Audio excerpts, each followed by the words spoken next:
absolute dream come true. Yeah, that's finally where we are.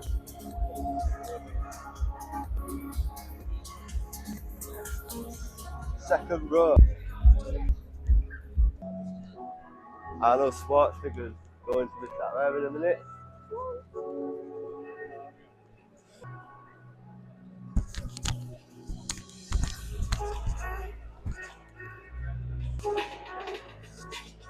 Arnie!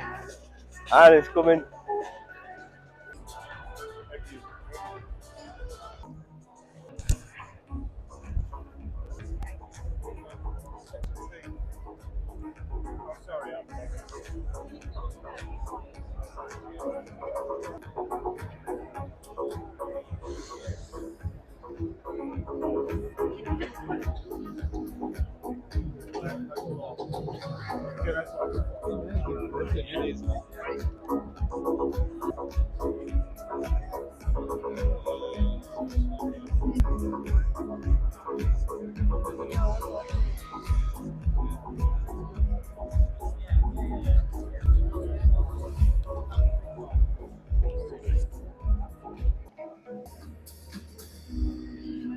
Television and radio host Jenny Falconer. Hello there, everyone. Welcome along. You're sitting comfortably. You are in for such a special treat today because we are here for one man. Yeah, the icon, the sports icon, the film icon, Mr. Arnold Schwarzenegger. He started as a young boy in Austria with one dream, to be the greatest bodybuilder in the world. My way now. He conquered. Oh yes, and still actually to this day, he inspires millions of people to pick up that first dumbbell. Let's have a little reminder of some of his achievements. If my life was a movie, no one would believe it. People ask me all the time, what is the secret to success? Have a vision. Can you imagine a feeling I have 6 times this volunteer? Work your ass off. Ignore the naysayers. I'm the one that won all the titles, so I don't have to defend myself. Think big. I wanted to be a movie star. I wanted to have a Boston title building. Crush your enemies, see them driven before you, and hear the lamentation of the women. I'll be back. I was one of the biggest action stars of all time. Come with me if you want to live. Stick around. Swords are cool, but I am bigger things. Good morning. I'm going to run for governor. I will look to the future. I will look to the dreams of the people. Give back and change the world. Trust me.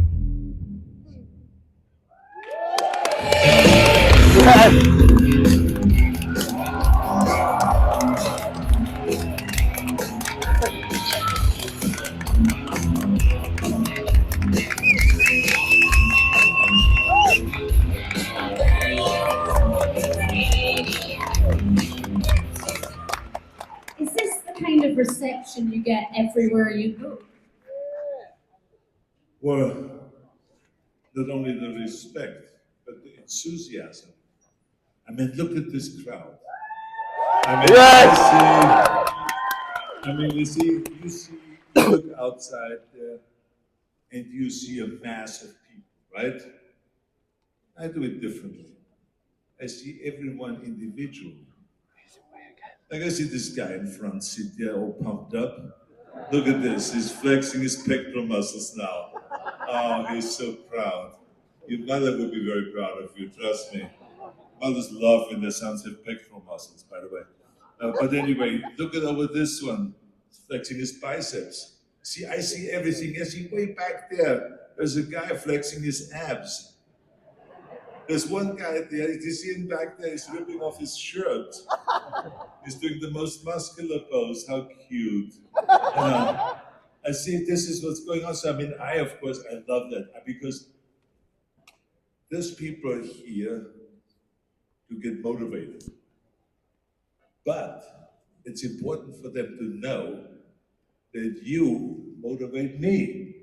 You see, when I walk out of here, I will be all charged up to see this great enthusiasm. And this is what this is all about. You see, this is a community. This is the bodybuilding community, and we are pumping each other up, right, guys? We are pumping each other up. That's what we do. And I tell you, I love being here in England.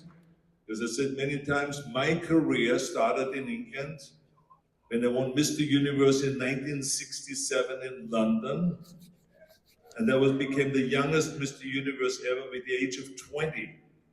I was this farm boy, they called me the farm boy from Austria. Wow, there's this big pumped up bloke. And they said how many stones I weigh. I had no idea what they were talking about. Stones. I didn't know this is 14 kilo, right? 14 pounds or something. 14 something. But in any case, so I was talking about stones. So anyway, I won Mr. Universe. I won it 5 times. And then, of course, 7 Mr. Olympias and all that. We don't want to get into all that. It gets boring. But it's altogether 13 World Bodybuilding Championships. But England was really the springboard for me. And not only in bodybuilding, but also in movies. Whenever I came out with a movie here in England, it went through the roof. It was successful because the fans in England were always enthusiastic, and I always had a lot of great fans. So this is why it's natural for me to always want to come back to England and visit England, and now to have a bodybuilding show here, you know, the Arnold Classic. And this is not like, we're not gonna do this every 2 years. We're gonna be back next year. I'll be back. I'll be back. I'd like to, that's amazing that we hear that. I'd like to know in this room, how many people started bodybuilding after being inspired by Arnold? Let's see a show of hands here. Let's look at that. There are a lot of people. Yes. So obviously there is a real appetite for the Arnold Classic to be here. Is that why you brought it here in the first place? Yeah, I mean, I knew we got so many, you know, kind of letters and people requesting us to come with the Arnold Classic here. We had the Arnold Classic in Spain, the European Arnold Classic. And then we literally brought it from Spain to England. And now we're here in England.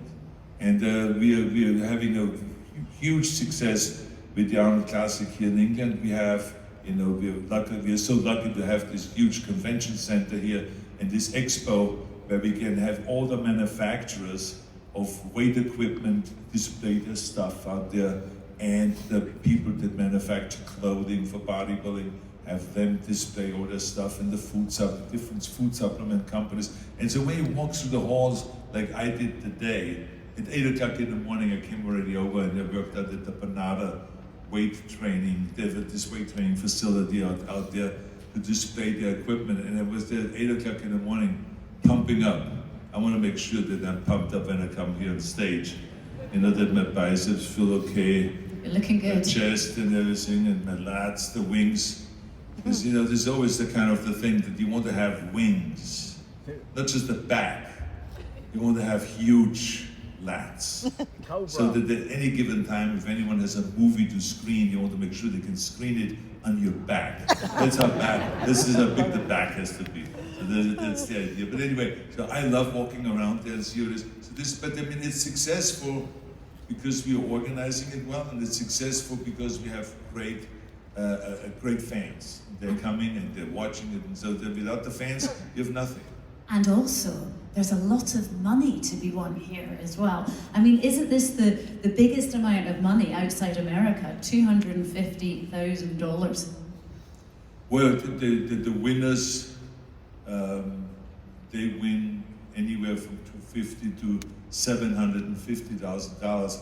We just did a classic, the Arnold Classic in Columbus, Ohio, where the winner won $750,000. Now imagine, now 14 days later, the same winner, if he wins here, there's no guarantee because there's some really tough bodybuilders, but should he win today, and there's $1 million in 1 month, So imagine that I got $1,000 when I won Mr. Olympia at the last Mr. Olympia contest in 1975. And then in 1975 in South Africa, that's why I got into this bodybuilding business in the first place, was to go and do up the cash prizes. Now, they're winning $1 million in 1 month. I mean, think about that, how we have improved the sport and how the sport has grown in every direction possible. I know it has changed so much. I mean, over 50 years you have been doing bodybuilding. Obviously, in that time, there's so much more knowledge now. So what do you think, guys out here, you know, women and men who are bodybuilding now, what are they doing that's maybe better than when you were doing it at the start? Well, the first thing I have to say is that I've been doing this for more than 60 years. I've been, imagine that. I mean, it's like, and for 50 years we've been running bodybuilding competitions. In 1976, I ran the first Mr. Olympia. Then in 1977, Mr. Universe, and then Mr. International. I mean, every year for 50 years we've been running bodybuilding competitions, and it grew into this expo, and then we're doing it worldwide. So it has been very, very successful. But the thing that really was an explosion in bodybuilding was the women. Oh man, it was like, because in the old days, this is not something that women did, to go into work out in their body, because women said, oh, I don't want to get muscles, and I don't want to get this, I don't want to get, but they found out that you can actually train to stay fit. You can train to stay firm. So the women started getting involved. And I remember that I was like the one that promoted bodybuilding for men. Then there was, we started, competitions for women. I was the first one with a guy by the name of George Schneider in Pennsylvania. We did the first Miss Olympia. And from that point on, the bodybuilding amongst women grew. And then Jane Fonda came in. And she did the aerobics classes for women. And she did all those videotapes, how to stay fit for women. And she really was very, very helpful to get women to pay attention to their bodies and to say, especially when she did this movie on Gordon Pond. And she was standing there at the age of 50 with this bikini and looking great. So then people realized, wow, I can look like that when I'm 50 if I work out. So I think it created an explosion amongst women. And I always feel that no matter what men do, women can do the same thing. And they just have to train differently. But so I love the idea, and you guys should know that I'm a fanatic about equality. Because, but not just women and men, but in everything. In everything. To me, when a guy comes to me and says, I have a very successful gym. And I said, I'm so happy about that. I said, if you have such a successful gym, I said, you let people that are physically handicapped train and you're equipped for that. No, we don't do that. I said, well, I believe that everyone has the right to be fit. So if you're physically handicapped, you have the right to be fit and you have the right to join a gym and to work out. I said, do you let people in and give special classes for Special Olympians? For people that have intellectual disabilities? I used to be the trainer for not only the United States, but the world in powerlifting for Special Olympians. So I said, do you have any facilities? Do you let people come in? No, not really, we don't cater to that. I said, well, then you can't call yourself a successful gym, because then you're only calling yourself a successful gym financially. You maybe make a lot of money with the gym. But in our sport, everyone has the right to be fit. And we have to make sure that everyone has the ability to go to the gym and to work out and to get the food supplements and all of that stuff. So we have to think about that, because not everyone is, perfectly developed. So we have to give everyone a chance. And so I have seen firsthand how challenging it is for those people that are in Special Olympics to just get a job. I saw how challenging it is for them to get an apartment, to get insurance, to go and join a club. That's why my mother-in-law, Eunice Kennedy Shriver, started Special Olympics back in the 60s, so that those people that are intellectually challenged also have a place where they can do sports. And so to me, this is what this is about. Our sport has to be about equality. And the great thing about it is that the message of training is equality. Because if you go into a gym, the 200 pounds on the bench press is going to be 200 pounds for everybody. Think about that. It doesn't matter if you're black or white, if you're woman or man, if you're young or if you're old, if you're rich or if you're poor, that fucking 200 pounds is going to be 200 pounds. There's no break. And on top of it, you can't go and send someone else to the gym to train for you. Right? Like all the guys do, the executives, they gotta call the flower shop and they say to the secretary, hey, get me some flowers for my wife for Valentine. But that's easy. But to sit down and to paint flowers, to make a nice card for your sweetheart, that's what I do. I'm a romantic person. I love I this. paint the cards, and I paint the Christmas cards, I paint the Easter cards. I'm not a good painter, may I remind you, but I at least try, right? And they love it. The kids love it when I do it for them. My ex-wife loved it when I did it for her. My girlfriend loves it when I do it for her. Everyone loves it. So I mean, it's a good thing to do. So this is why I say the weights. When you go into the gym, it's for everyone. It's the same weight. So the equality is right there. This is what I love about this sport, is everyone has to do it. Yeah, I never thought we'd be getting a round of applause for you being a romantic today, but this is great. I always let a little bit of information out about myself that no one knows. Well, let's see. Then the internet goes what crazy. else we can get out of you in this interview. You've never heard the Romantinator? I mean, what's the matter with you today? I made that up just now. Well, I think we should go there. There's definitely a romantinator there, without a doubt. Can I ask you, just in terms of training, because I'm sure there are some people here that would like to know what you do so they can see if they can match it. What would be like a leg day for you now?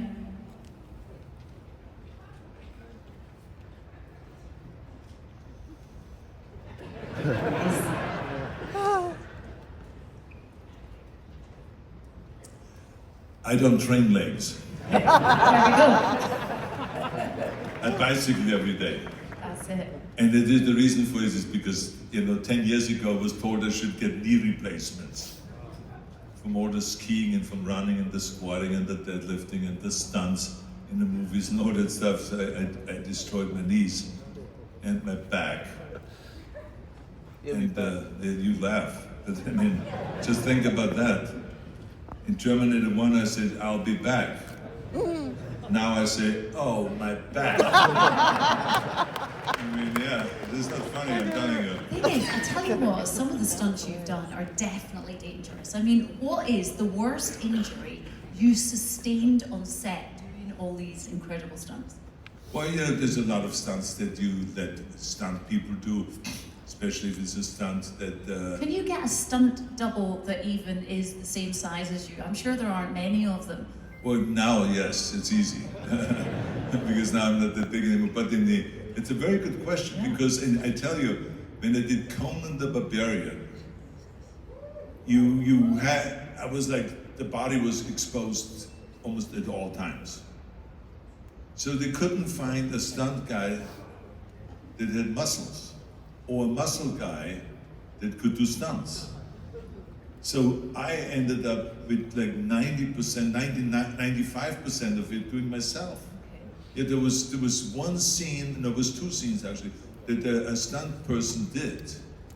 And the rest of it I did myself, and that never happened again, because then later on in the 80s, the stunt people started really becoming more and more muscular, and they started training, and then it was easier to find stunt people that were doubling me. But in Conan the Barbarian, I mean, all of the stuff on the horses, I mean, I tell you, I fell off horses during the sword fights. I was trampled by horses, and I was getting into accidents left and right. I had, the first day, I had stitches right away on the set. They were stitching up my back because this wolf was attacking me, climbing up these rocks. And they let the wolf go too early, and he jumped me and pulled me off, and I fell into a rose bush, into a rock, and all of a sudden I had to be stitched up, and that rose thorns all over my body and stuff like this. And the director came to me, John Milius. He came to me and he said, "Arnold, just so you know, pain is temporary, but the movie will be permanent." So that was his way of kind of calming me down and making me feel good. But I mean, was just the first day. It was like this all the time during the shooting of Conan. But now, very, very good stunt guys that are muscular and that are in shape and that my height and all that stuff. And you know, now since I'm fatter, it's easier to find someone with a stomach. So it's not anymore as challenging as it used to be when you have 22-inch biceps. You have mentioned Conan, and I'm sure everyone here wants to know, what is the truth? Is there King Conan coming? Are you going to be returning to that role? Yes, it was.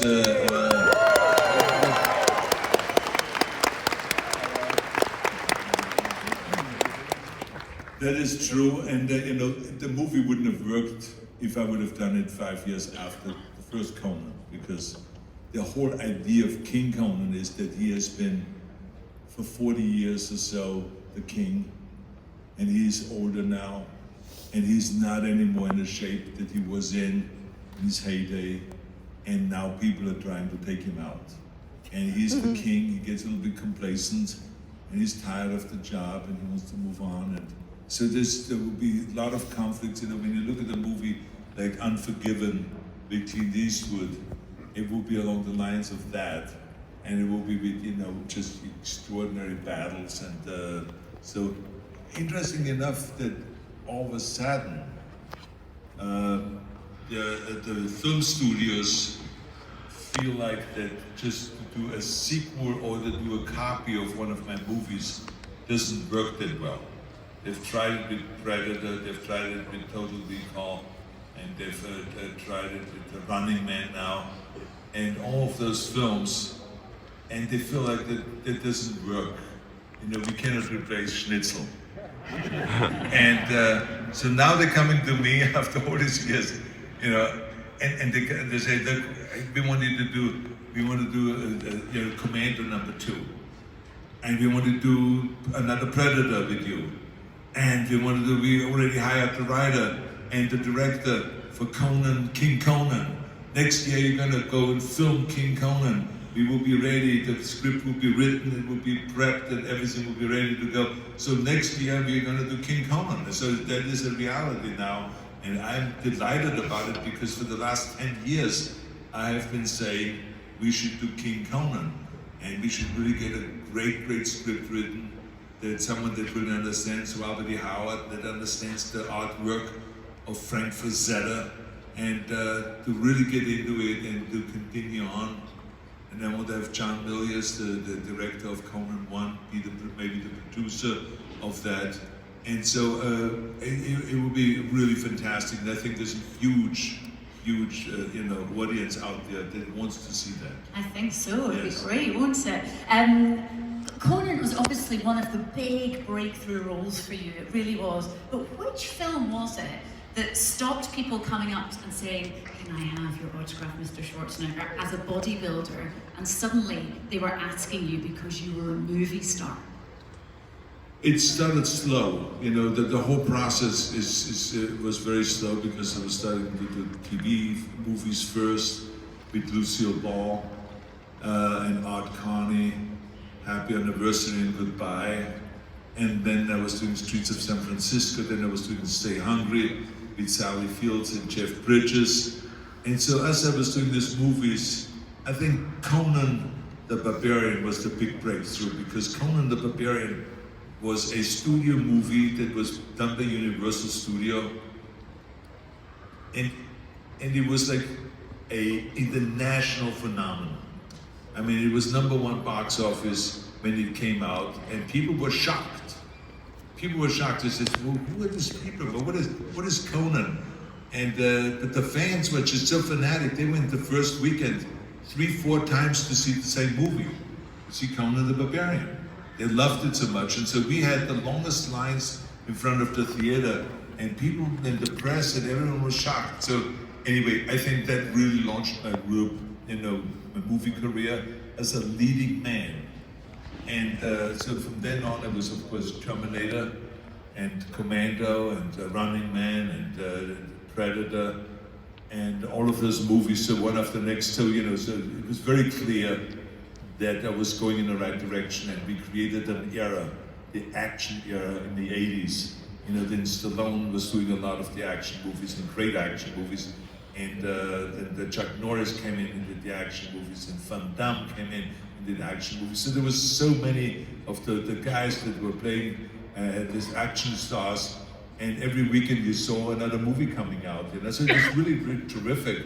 And now people are trying to bring that era back. And so that's why they're coming to me and saying, can you do another Commando? Can you do another Predator? Can you do another Conan? And so on. So I think it's really great when you're like, almost 79 years old, and then you demand for doing more movies. Well, especially since at the start they were like, no, Schwarzenegger, that won't work, and this accent, we have to sort that out. How did you convince them that your surname and that your accent wouldn't hinder your success? Well, look, I know that from bodybuilding, to imagine that here was this 15-year-old kid and they said, I want to go to America and I want to be a bodybuilding champion.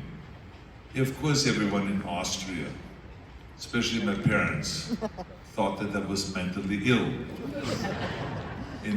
My mother, when she saw me having pictures hung up on a wall above my bed, of all of those muscle men and boxers and all the stuff that, all the people that I admired, I wanted to look up there and get motivated.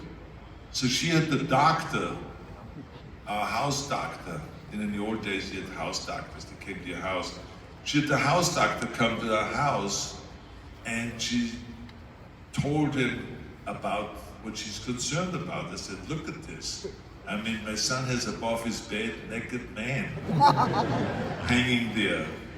All his friends have, girls hanging above the bed, if they have anything hanging above the, but he is naked man, they're all just men. And the doctor luckily was smart enough to say, no, he's at the age now. Immediately he says, it's not gonna work, you can never be a leading man because you have an accent. And plus, look at your body weight. You're too huge. Hercules movies are out. They don't do Hercules movies anymore. This is the 70s. There's people like, Woody Allen. He's a sex symbol now in the 70s. Dustin Hoffman, Al Pacino. They all weigh 140 pounds. You weigh 250, you're too big. So this is the way it was. No, you can't get down. This is you're in the wrong direction. We help you with a health food store, opening up a health food store. Or we can help you with opening up a gym. But I had no interest to open up a gym. I want to be a movie star. So those are two different things. So, I didn't listen to the naysayers. I just basically said to myself, okay, to win Mr. Olympia, it took me 5 hours a day. And I'm going to go now and put in 5 hours a day to train for my acting career. I took acting lessons and stunt lessons and English lessons and speech lessons and all of this stuff, including, you would laugh, accent removal lessons. I should have fired that person in no time. But the bottom line was, the Germans, have certain problems with this, how to pronounce words, like 3,333. So my accent coach said, no, you have to have said TH. 3,333 and 1/3. And so that's, so anyway, so you work on those things. And I remember that it was also in German, was the difficulty with the F and the V and the W's. So that the coach had me say, a fine wine grows on a vine. So there's the F and the W and the V. And so, okay, so I said those things like 1,000 times a day, and the sink is made out of zinc. He said, this one is the zinc with an S, one is a vibrating S, zinc, zinc, and then there's a Z. So, okay, I mean, I didn't quite understand it in the beginning, but eventually you get with the program and you do all that stuff, because English it's kind of a weird thing, you know, like I'm doing this scene, this action scene, and I'm saying, I'm going to kill you with this knife. And the director comes to me and says, what the fuck did you say? Knife? He says, we're always doing your speech classes. He said, there's no knife. It's a knife. This is a knife. So, oh, he says, you don't understand it. You don't pronounce the K. I said, okay. All right, let's do it again. Action, Arnold. I'm gonna go and kill you with this knife. Sit there, cut. He says, it's kill you with the knife. I said, you said I shouldn't say the K. So this is how it goes, right? I mean, it's like total chaos. And so this is the kind of stuff that I went through in the beginning to really get with the program. But I mean, I did it. And then, like I said, Lucille Ball called me one day and she asked me to be in her show. And then from that point on, bang, I started getting jobs, little jobs, bigger jobs and bigger jobs, eventually to come. So I didn't listen to the naysayers. Very good. I feel like the ill me with the knife would have been a great catchphrase. And you have, I mean, how many one-liners? You all have favourite one-liners, I'm sure. Which of your one-liners is your favourite? You know, I don't have a favourite. It's just, I have to say that none of them, you know, were planned to be famous one-liners. No, I'll be back was just, we were arguing on the set about I'll be back because Jim Norman said, Jim Cameron, they said that I should say I'll be back. And I said, well, why don't I just say I will be back? It's more like machine-like. And he says, no, just say I'll be back. I shoot it 10 different ways if you want, but I mean, just say I'll be back. And so we did that. And then someone after the movie came up to me and said, can you say this line that you said in the movie, I'll be back? And I said, I'll be back. And this guy looked at me kind of like I was nuts. No. I want you to say it the way you said it in the movie. And they said, oh, okay, I'll be back. and so the guy said, yeah, that's oh my God. And he ran off to another one of his friends. He says, he said the line exactly like in a movie. So this is when I realized, wait a minute, what was so special about this line? And then other people came up to me, and then, I mean, the rest is history. It became the most used and most famous movie line of all times. How many? And so then you know, other lines came about, but there was more like the way I pronounced it rather than just the line. You know, it's like when I was in Commander, I was sticking a guy in Predator, I was sticking a guy with a knife in the chest, with a knife in the chest, and I said, stick around. So that became a line then. And then, you know, and Predator and I said, you know, get to the chopper! We all So wanted to hear that. That became the line, and then, you know, hasta la vista, baby. You know, so that became the line. So it was like, you know, put the cookie down. You know, so all of those kind of things, but it's the way I pronounce it. You know, it's not a tumor. You know, in the movie I said tumor with a D. It's not a tumor. It's not a tumor at all. And so the kids laughed. And then the director said, I'm going to keep that in because it makes everyone laugh. It makes the kids laugh, so maybe the people laugh too, and they did. So it's just the way I pronounce things sometimes. It's what makes it then kind of like a usable line and how people then use it. Now I ride around with the bicycle in Santa Monica when I go to the gym and to work out, and then people scream from across the street, "Get to the chopper!" And someone says, "Hasta la vista, baby!" You know, "I'll be back." So I hear all those movie lines as I'm riding around with the bike. So I never ever thought that this would happen. So you know, you never know. But I'm happy that you know, these lines became that famous, the movies became that famous, and those movies were really very, very successful movies.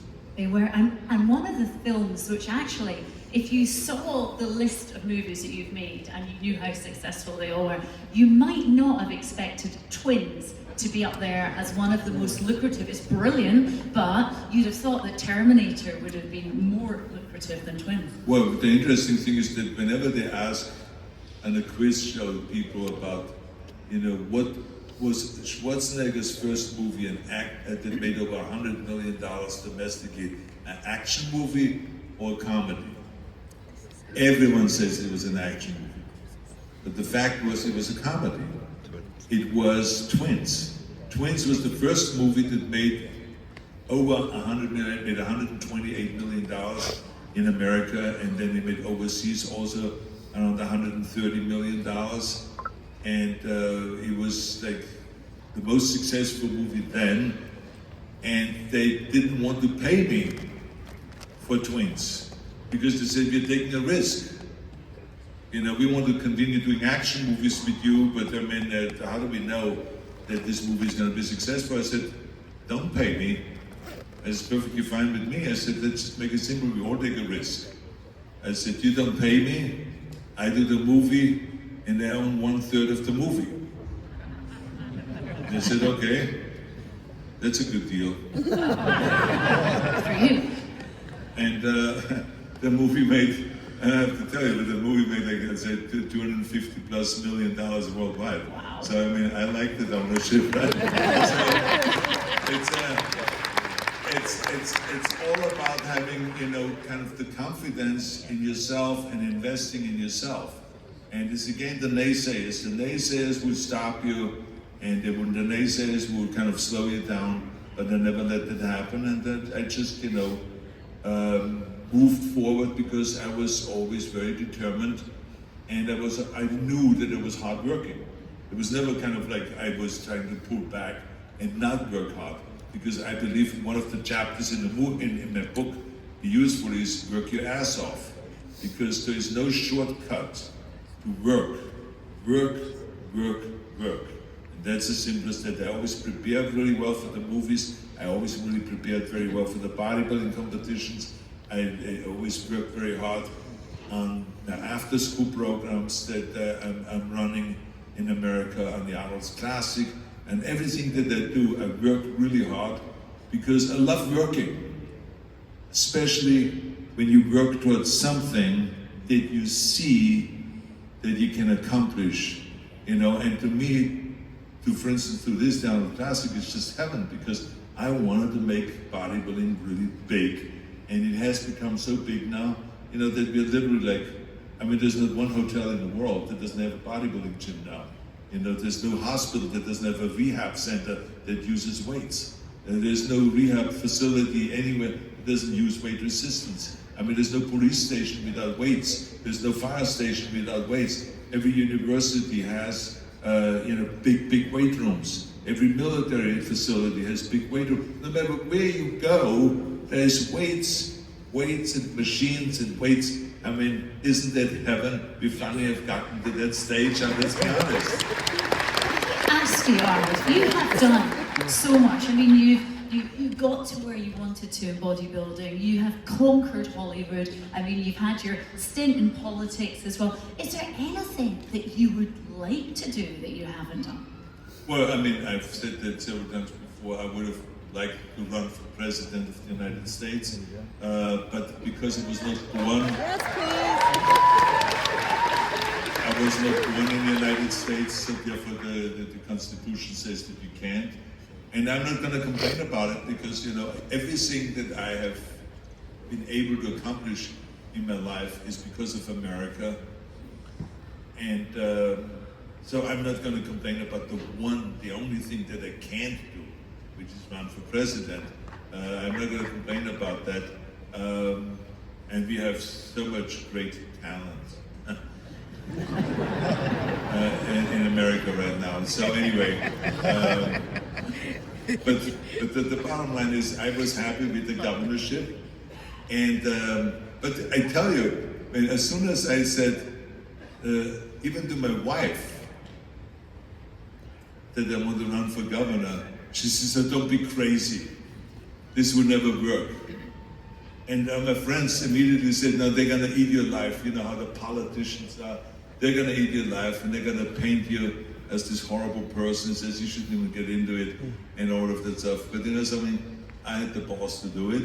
I jumped in there, announced it at the night show, and 2 months later, I was the governor of the state of California. And I was Very good. 2 terms as well. the bottom line is what it really means is, and I'm not trying to show off, but I mean, I think one thing I've proven is anything is possible. I mean, I'm literally a farm boy from Austria that has grown up on farms, and my father was a police officer, my mother was just the homekeeper, was the Hausfrau, and I come out of this kind of circumstance, it's quite normal. It's very strict upbringing and all that stuff. But it just shows you that anything is possible if you have a vision, if you have a very clear goal. And this is what I was gifted with, is that I always had a very clear goal. And the reason why I'm saying that this is very important is because so many people are unhappy with what they do. In America, one time, just by coincidence, I was just checking out a study on how many people like their jobs, you know, whatever they do. And I found out that 78% of the people hate their job. I mean, think about that, 78% of the people hate their job. But how is that fun to get up in the morning and to go to a job that you hate? And so that has happened to me.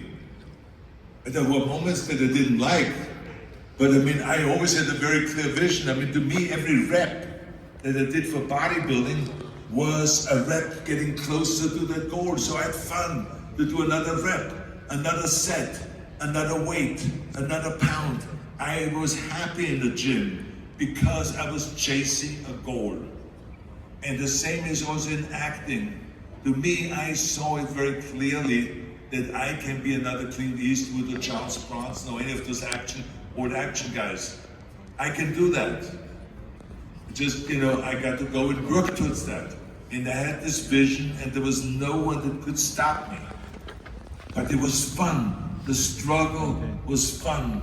To go to this 4-hour acting classes and the speech classes and this and that. It was fun to do because I knew every time I went, it got me one step closer to that goal. And so this is why I always say to people, I said, the most important thing that you have to have is a goal. Just like when you wake up in the morning and you walk out of the house, you have a very clear goal of where you're gonna go. You go to the gym, or you're gonna go and go for breakfast, or you go to work, whatever you do, but I mean, you know what you're gonna do. But I want you all to have that for your whole life, to have a specific plan, because you can have the best airplane in the world, but if the pilot does not know where to go, eventually it's going to crash. And that's what happens to people's lives. Their lives crash. They get depressed. They hate their job. You know, they get confused. They don't know what to do now because there's no goal there. And so many young people today have this problem that they don't know where they want to go. I ask in the gym young people all the time, I said, so if Genie is coming out of the bottle on the beach and says to you, you can do anything you want. I say, what would it be? What is it that you would be? They look at me and say, I said, no, this is not a plan. It's not a plan. I say, what is it? Because if someone would have asked me when I was 15, what do you want to be? Ideally, I say, I want to be Mr. Universe. I want to be another Reg Park. I want to go into the movies like him and to do Hercules movies. I want to make millions of dollars. I want to just be like Reg Park. I had a plan. Within seconds. So just ask yourself, what do you want to be? Where do you want to go? And it takes sometimes not just minutes or hours to figure that out. It takes sometimes weeks, months, years. I had all the time in the world in Austria because there was no television. There was no iPhone, no iPad, no computer. The only thing we had that was technical was a radio. We didn't even have a telephone. So think about that, how much time I had to think and to start visualizing and to create a vision for myself. That's what most people don't do. They just go on the internet and they want to copy someone else. You can't copy someone else, you have to do the work. It's you. It's about your life. And so this is why it's so great that someone gets into the bodybuilding sport. That really helps you because you're getting into something where you realize, I have to have a goal. Because in bodybuilding, you cannot just go into a gym and say, I'm gonna go do some curls. For what? I want to do some calf raises. For what? I said, what's the reason? Are we training for getting better in tennis? Are we training to get better in running? Or to become a decathlon athlete? Or to become a competitive bodybuilder? Or a power lifter or a weightlifter? Every single training is different. Every single training is different. So you have to know exactly what your goal is, otherwise you get lost in the gym. You start doing a set over here, and a set over here, and a set over there, and then you talk a little bit and all this stuff. I see those people in the gym too. When I say to them, I sit in the life cycle, and I say to them, what are you training for? I say, oh, my doctor told me that I should lose a few pounds. No vision. So then, of course, it becomes a burden. You all, the audience. If you have no one going to the movies, you're not a movie star. You're a loser. I hate losers, by the way. But this is the reality of it. How did I become governor of California? 5.8 million people voted for me. I didn't make myself governor. See what I'm saying? So it's like, who helped me with all the stunt guys? Who dressed me in the movies? The wardrobe people. Who built the sets?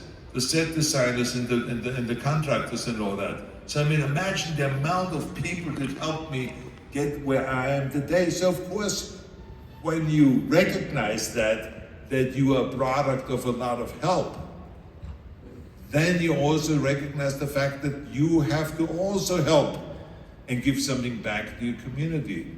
Give something back to your city, to your country. And so this is why I got involved in Special Olympics in the 70s. That's why I got involved in after-school programs and started after-school programs for millions of kids in America. That's why I got involved in the President's Council on Fitness and started traveling through all 50 states promoting health and fitness in America under President Bush. That's why I ran for governor, because I wanted to serve the people. I didn't want to be a politician. I hate politicians. I do. Because they all kind of make big promises, but then they don't keep them. Doesn't matter what party they're in. I wanted to be a public servant.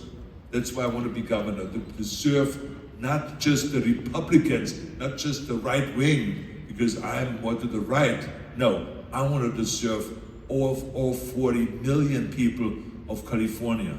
To me, everyone is equal. Doesn't matter if you're a Democrat or a Republican or decline to stay. I wanted to serve all of them. And so this is the kind of stuff that you do then when you realize that you have to give something back. Now I know there's some people out there that say, well, what can I do? I'm just a poor bastard. I don't have anything. Well, that maybe it's true, but you have something. You. There's no reason why you cannot help some kid with their reading, if maybe English is a second language for them. There's no reason why you cannot join up to the Special Olympics and to help some people that have intellectual disabilities or something like that, or to help people that are coming back from war and that are injured and that need a little break. I mean, there's so many things. I mean, I tell you, like in Los Angeles, we have 68,000 homeless.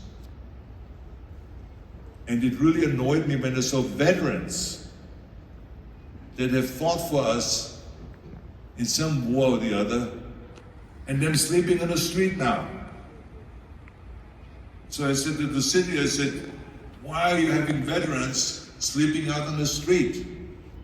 Well, it takes time to build. I said, it takes time. So what I did was I went to the Veterans Administration. I said, can we have a little bit of your land here?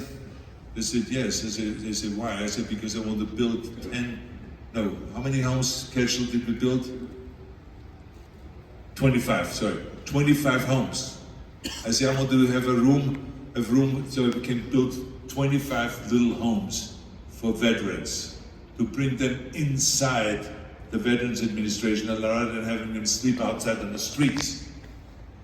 And a month later, this was on Thanksgiving, which is in November. In December, we lit the Christmas tree in this little community of 25 homes for veterans. A month later, 1 month later, and then I went to the city and I said, you see how full of shit you guys are? I did this in 1 month as an individual, not as a city. And you're telling me that it takes years and years and years to help these homeless people? Then we found out a month later that they lost $24 billion that was meant for the homeless, and no one could find it. This is the kind of stuff that goes on in politics. See, this is why I lost respect for these people, because it's unbelievable. Because there's no reason they have 68,000 people live on the streets. So anyway, so I got involved. But why did I get involved? I didn't want to look the other way. No, I said, wait a minute, this is the country. This is the city where I made my fortune. Los Angeles, Muscle Beach, Hollywood. This is where I made my fortune. This is where I built my career. I'm not gonna just watch people homeless lying there on the streets and stuff like that. I'm gonna get involved and I'm gonna go and help them. So this is why I say, give something back. Whatever you can do, it can be the smallest thing, but give something back. Very good indeed. I am now going to ask you to give something back here. We have some questions that have been submitted from the audience. Now the first is not really a question, but Darren and Darlene are in here somewhere, right? And Darren and Darlene are newlyweds. Arnold, they have got married today, and they have come here to see you on their wedding day, and they just said, could you just give them a blessing because they've come? You're part of their wedding day. Absolutely. First, let's give them a big hand. I think that's fantastic. Congratulations. I mean, it's very clear. I found out marriage is about 3 rings. The engagement ring, the wedding ring, and the suffering. Anyway. Just joking. I think that the marriage is fantastic. I think it's great when you see something like where people get married in some event like this. I've seen at the Arnold Classic where someone would win the Arnold Classic and then propose on stage with the trophy right there to their fiancée and or to their girlfriend, and they got engaged right there and they proposed. And I've seen the World's Strongest Man competition where guys won the competition and then they proposed to her. I mean, I've seen the wildest kind of things. It's really romantic, it's nice, and to use an event like that is fantastic. I think that if you want to go and then come backstage, I take a picture with you afterwards, okay? So we can get the official wedding shot. Okay, Darren, darling, come over here and we will sort this out for you. And Oh, yes. congratulations. Oh, yeah. Right, we have another question now. This is from Will. Were there any movie roles you turned down that, in hindsight, you wish you had taken? Oh yeah, there's several of them, and but you know, it doesn't matter how I feel the day or how I felt afterwards, because I couldn't do the movies. I mean, I was booked. I used to do 2 movies a year, and so when someone said, "Can you do another movie?" I said, "No, I can't, because I have a family, I have children, and I have to be at home at some point." And my wife did a great job with the kids when I was on the set and I was off filming and all that stuff. I mean, it was an extraordinary mother and fantastic, really. I never had to worry about it. So I just wanted to have a balance there between family life and movies. And the same was in politics. I mean, it was like very tough to be in politics and to be a governor and to promise the people that they're your number one interest. But also your family says, I'll be your number one interest. It's clear. So I had my kids sometimes when I came home from work, cry on the table because I didn't go to their recital or I didn't go to their football practice or whatever it is. So it's very tough. So this is why it was good to have a balance there, but that's why I turned some of those movies down. Yeah, I heard that one of them was Die Hard, and the only reason I'm saying that is because Bruce Willis has that line, the yippee, that one. I just wonder how you'd have said it differently. That would have been quite an interesting catchphrase. It would have been interesting, yeah, exactly. He's not giving us it. Okay, Dan says, what career would you have got into if not bodybuilding? I don't think there would have been anything else that I was really interested in. I mean, I was in the military in Austria, and I really enjoyed the military service. I was a tank driver, and if I wouldn't have had bodybuilding, I probably would have worked my way up the ranks in the military because I really enjoyed that life. I always like to be part of a community, and I think this is why we started the Pump Club. When you look at the Pump Club, thank you. It's all about creating a community. And why is that important? This is because with a community, you can support each other. I don't think that we are capable on our own to handle everything. I think it is much better that when you have a problem or challenge, that you have people around you that can give you advice or that kind of, help you along the way. And so I always was a big believer in community, and I saw the community in bodybuilding. It didn't matter where I went. If I would travel to America, I was picked up by bodybuilders the first time I arrived in America. I was picked up by bodybuilders and taken to a place to stay. It was bodybuilders that helped me to get the dishes and the silverware and the blankets and the pillows and the black and white TV when I moved to America. It was bodybuilders that picked me up when I went to Japan or to China or to South Africa or no matter where I went. So it was just a community that was always helpful. And so I always feel like this is so important to have a community. And like, for instance, in the Pump Club, people help each other. I don't even have to do a lot of the work now anymore and make suggestions. And that is because the people that are in the community now, that are part of the Pump Club, they help each other.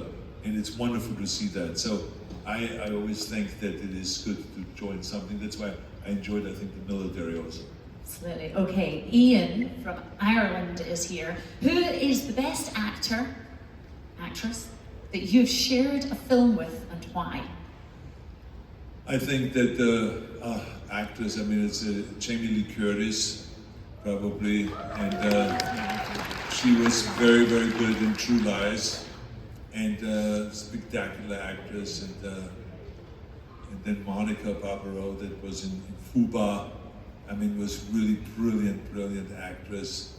The actors, I've worked with everyone. James Earl Jones, who is a fantastic Broadway actor in movies and then everything. And James Caan, James Colbert, Max von Sydow, I mean, with some really extraordinary, Jeff Bridges.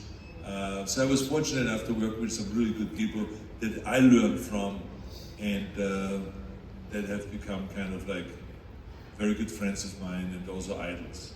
Do you think you'll ever work with your son Patrick? I mean, we see him now doing really well. He's doing very well. As a matter of fact, now when people ask me for my contact, they say, it's not that I want to get in touch with you, I want to somehow reach out to your son. You know, so that's what the girls say now. But anyway, I totally understand that. I mean, he's a very talented actor, takes his craft very seriously, and he's moving up there. But yeah, a lot of people come to us with offers where we can place the dad and the son, but the scripts are not that good, so we don't do it. But if something good comes along, a really great story, then of course we will work together. Yeah. Yes, absolutely. I look forward to that day. Alex says, I like this. Do you ever wonder how many Olympia titles you could have won if you hadn't retired? No, I don't know how many I could have, but you know, eventually, you know, we all wipe out. So I mean, I stopped in 1975 to get more into the movie business, so that I cut off the bodybuilding and to cut off that satisfaction that I got from bodybuilding, in order to go and be hungry for attention and for something new. And so this is why I stopped competing, and it really worked. And then in 1980 I came back again into the Mr. Olympia because they postponed the Conan shoot for about half a year. And I said to myself, you know, the only thing that that would motivate me to really stay in shape is if I compete. And so then I decided to compete again and to get myself in that kind of shape. So then right after that, in October was the Mr. Olympia, and in December we started filming Conan the Barbarian. Wow. Yeah. Do you know, there was a quote, this is what you once said. You said, I've got it here, retirement is for sissies. Now, is that still something that you agree with? Can you ever see yourself just going, do you know what, I just want to put my feet up, sit back? Well, you know, I love saying things like that. That's typical me. But I mean, the bottom line is, people ask me a lot of times, you know, when are you going to retire? And I said, you know, it's like, why would I retire from playing chess? I have fun playing chess online. I said, why would I retire from running the after-school programs when I enjoy seeing kids having a program after the school is over, to stay in school, get homework assistance and tutoring, and to not get out on the streets, but to have adult supervision so they don't go crazy and they don't get involved in gangs and in alcohol, drugs, and violence and all this stuff. I enjoy that, so why would I retire from that? Why would I retire from bodybuilding when I love going to the gym? I have my own gym, but I love going to the public gym to hang out with the people and to just work out. I love that. I mean, why would I stop doing movies when I love being on a set and doing a movie? So why would I stop that? So I said to myself, you know, I think we have enough time to be retired when we are 6 feet under. And so then we rest and then we retire. And then we hang out. But I mean, while I'm on this side of the grass, I like to just keep doing things because it's fun to do. Excellent. I'm having a good time every day. Pleased to hear it. Arnold, I know you have a lot of pets, and Casey wants to know, how many pets do you have? And do you have a favourite? I remember chatting to you here once, and you were on the screen, and I think it was a donkey that appeared alongside you. Would that be correct? Well, this is all, I don't know how I got into that. It's like, you know, my daughter had a pony. And then for some reason or other, when she started dating, she totally kind of like dropped the pony. I mean, she didn't, you know, take him out anymore. She didn't take care of him anymore. She went to visit him, her, I should say, is a female, visit her like once a week, but that was it. So I said, I'm gonna bring the pony up to my house because I have 2.5 acres of flat land. So I said, I'm gonna build a little stall there and have the pony there. Then my girlfriend said, she grew up with horses. She says, you know, the pony doesn't like to be by herself. You should get a companion. I said, okay. So she got me for Christmas a donkey, a miniature donkey. So that those two fell in love with each other, and they were hanging out always together, and that was it. And they're really funny characters. You know, I realized that they come into the kitchen all the time, and they get their cookies, and they, as soon as you have a cookie in their hand, they do anything. And they take them upstairs to the gym at the house, in the bedroom, to just take a picture of it. So it's funny. They have a donkey and a pony in the bedroom, and then I take them downstairs again. And it's just all this. So then the woman that got us the donkey called us one day, and she says, "I have a Malamute dog." Now this root, they get really big. This dogs, and I said, "Do you want one?" I said, "Well, yeah." I said, why not? I had already a dog, right? I said, then let's just get another one. And then so we got the Malamute. Then she says, you know, oh, she called me back a year later and she says, oh, now I have this veal burger, you know, and mixed with Newfoundland. And he gets also really big. So she brought that dog down, and that dog got really big. So one weighs 170 pounds and the other one weighs 150 pounds. And the Liam Burger. And then she called and she says, I have 5 pigs. And then I don't need 5 pigs, so I'm trying to get rid of 2 of them. You want a pig? I said, sure, why not? So we had the pig coming down. And the pig, of course, you know, loves coming into the house and loves to eat and sleep in the house and all of that. It just feels like one of the dogs. So now I have this whole zoo, you know, with the 3 dogs, and I have the miniature pony and miniature donkey, and I have the pig, and all that stuff. They all roam around in the kitchen in the morning when I come downstairs at 6 in the morning, and I feed them every morning at 6 in the morning in the kitchen, and they all just somehow get along, even though they snap at each other every so often. But I mean, they get along, and it is very, very entertaining to watch that when they feed the animals and that they do their thing. I mean, it's just wonderful. So it's just another fun thing that I discovered that is really very entertaining. Sounds like there's never a quiet moment at your house. No quiet moment, no. It has been an absolute joy to have you here chatting with us today. Thank you. Thank you for all the advice you've shared, the words of wisdom, and thank you for letting us in to so many of the stories from your movie career as well. It's been brilliant, hasn't it? It really has. Well, thank you very much. Thank you. Thank you so much. Arnold Schwarzenegger. Arnold!